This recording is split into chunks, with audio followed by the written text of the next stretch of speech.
Josh Green here for SecondsOut. Delighted to be joined by Joe Gallagher here in Paris. Just a couple of days away now from your charge. McGowan taking a big challenge here in Paris. How are you, first of all, and how's Macaulay feeling?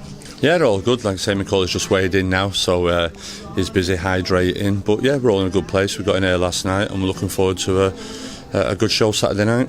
All the stress out of the way in the lead up to this, is it good to get the weigh-in out of the way? Yeah, there's not really no stress really. It's an opportunity for Macaulay that he's looking to take with both hands. He's trained well. We got in last night. Absolutely, they've been treating us very well over here, and yeah, like I say, as you've seen there at the weigh-in, Macaulay's getting a little bit excited, but he's got to hold that now till fight night. Talk about opportunity there with Macaulay. He's had opportunities before. Sometimes he's come just a couple of steps not quite there, but he keeps getting those opportunities, and I think that's sort of paid respect to how he's done, and he keeps putting himself in these positions. Yeah, listen, 12 months ago he was in Madrid there fighting Sergio Martinez. Acquitted himself very well. He's come back, had 3 good wins on small hall shows, and he's put himself in a position for an opportunity here Saturday night on a big show, big card, live on Sky Sports, and it's an opportunity for him to again go out and try and pull off the win. He's here as the underdog, but we wouldn't have took the fight if we didn't think there's a good chance of winning. He's fighting a talented kid, represented his country numerous times in the World Series of Boxing, and he's undefeated. So, and he's a local kid, so it's an ask, but it's not a big ask, and we're usually confident we've got to pull this off. What can a win on Saturday night do for Macaulay? Because you say he's had those opportunities, but really to take the next step he needs to produce an upset and take that chance. Yeah, well, firstly, listen, he's fighting in a weight that isn't his weight division. It's won over because the opportunity was too good to turn around, but we've now decided to take this, and if he pulls it off, he puts himself in line back home for a British title shot. Moving on to a couple of other your fighters, Mark Heffron, Paul Butler, they've had opportunities not so long ago. What's going on with Mark at the moment? Mark, I seen yesterday, I got a message sent that the board have nominated Zach Jelly to fight Mark Heffron, so we'll see how that works out. Mark's in gym, is training. He last fought in September, and I really did want him out around Christmas, February, March time. But if this happens now, I assume that'll be like May, June. It's just too long for a lad in his career, and he was in good form as well. 3 good wins, 3 knockouts, and we just want to keep that momentum going. But if we fight Zach Chella or we go another route, I think Mark's beyond British now. We wanted the European title fight, that's what we wanted, and hopefully we may get that. Is that a bit frustrating, because you say momentum-wise, Mark was really riding the crest of a wave, and to be out of the ring and not have another fight, you mentioned the European there, a little bit frustrating?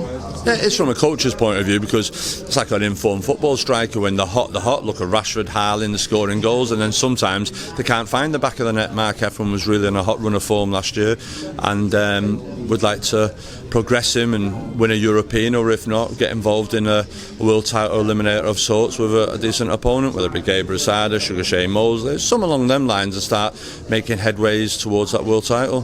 He's a popular kid, he can punch, he can sell tickets, and he's 30 years of age, I think now, Mark, and now's the time to strike while the iron's hot.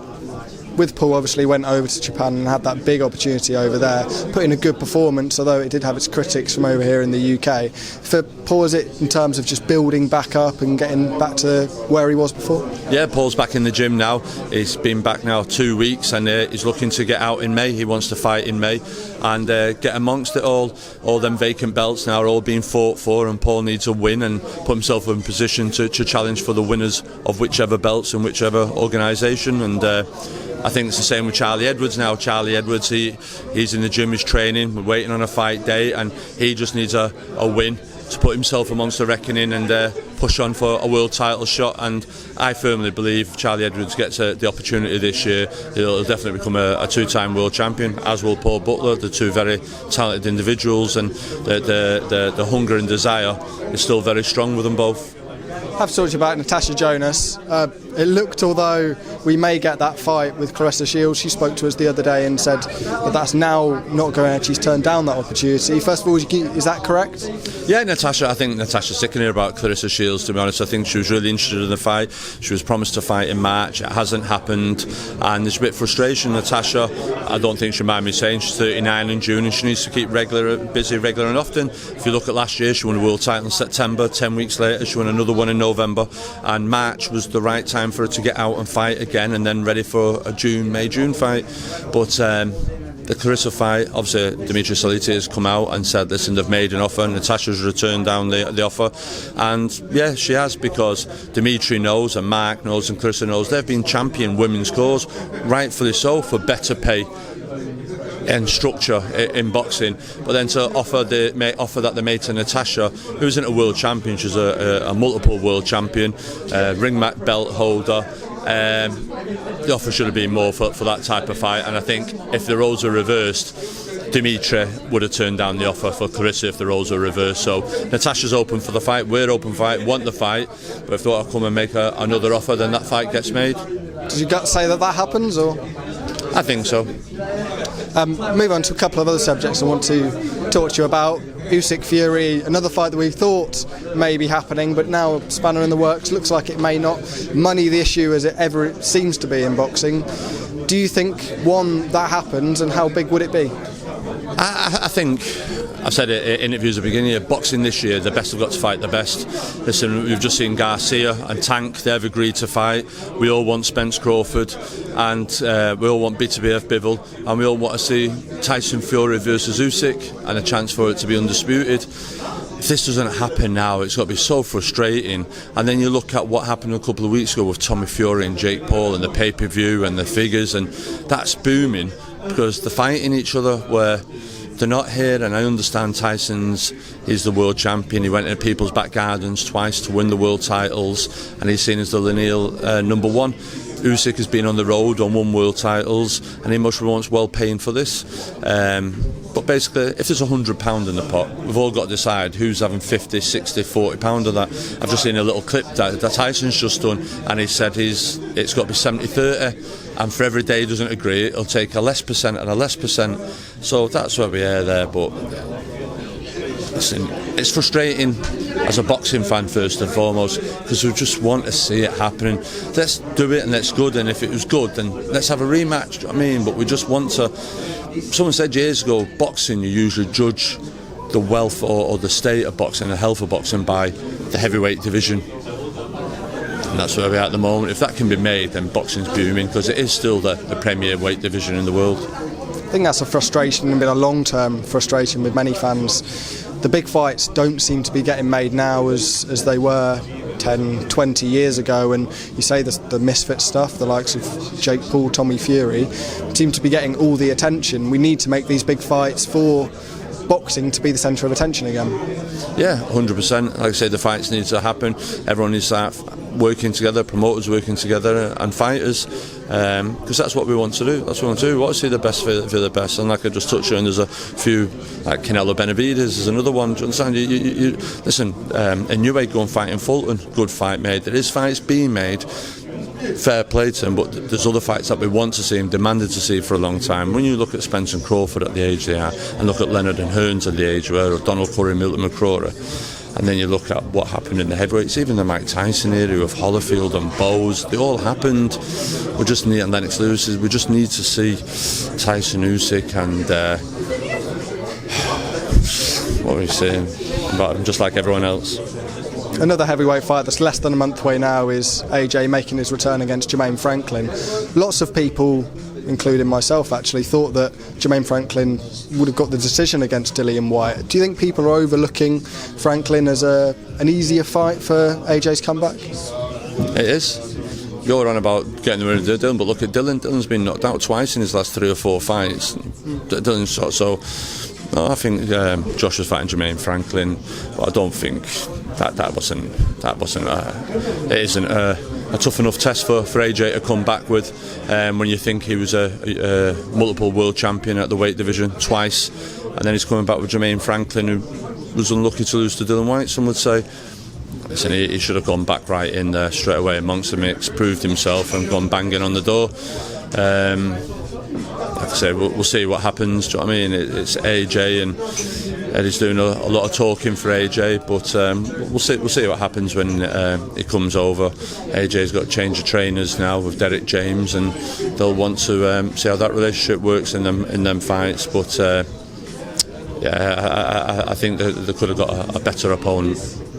Final subject I have to quiz you on is CONOR Benn. The interview the other day that everybody seems to have watched. Were you one of the many that watched it? Or?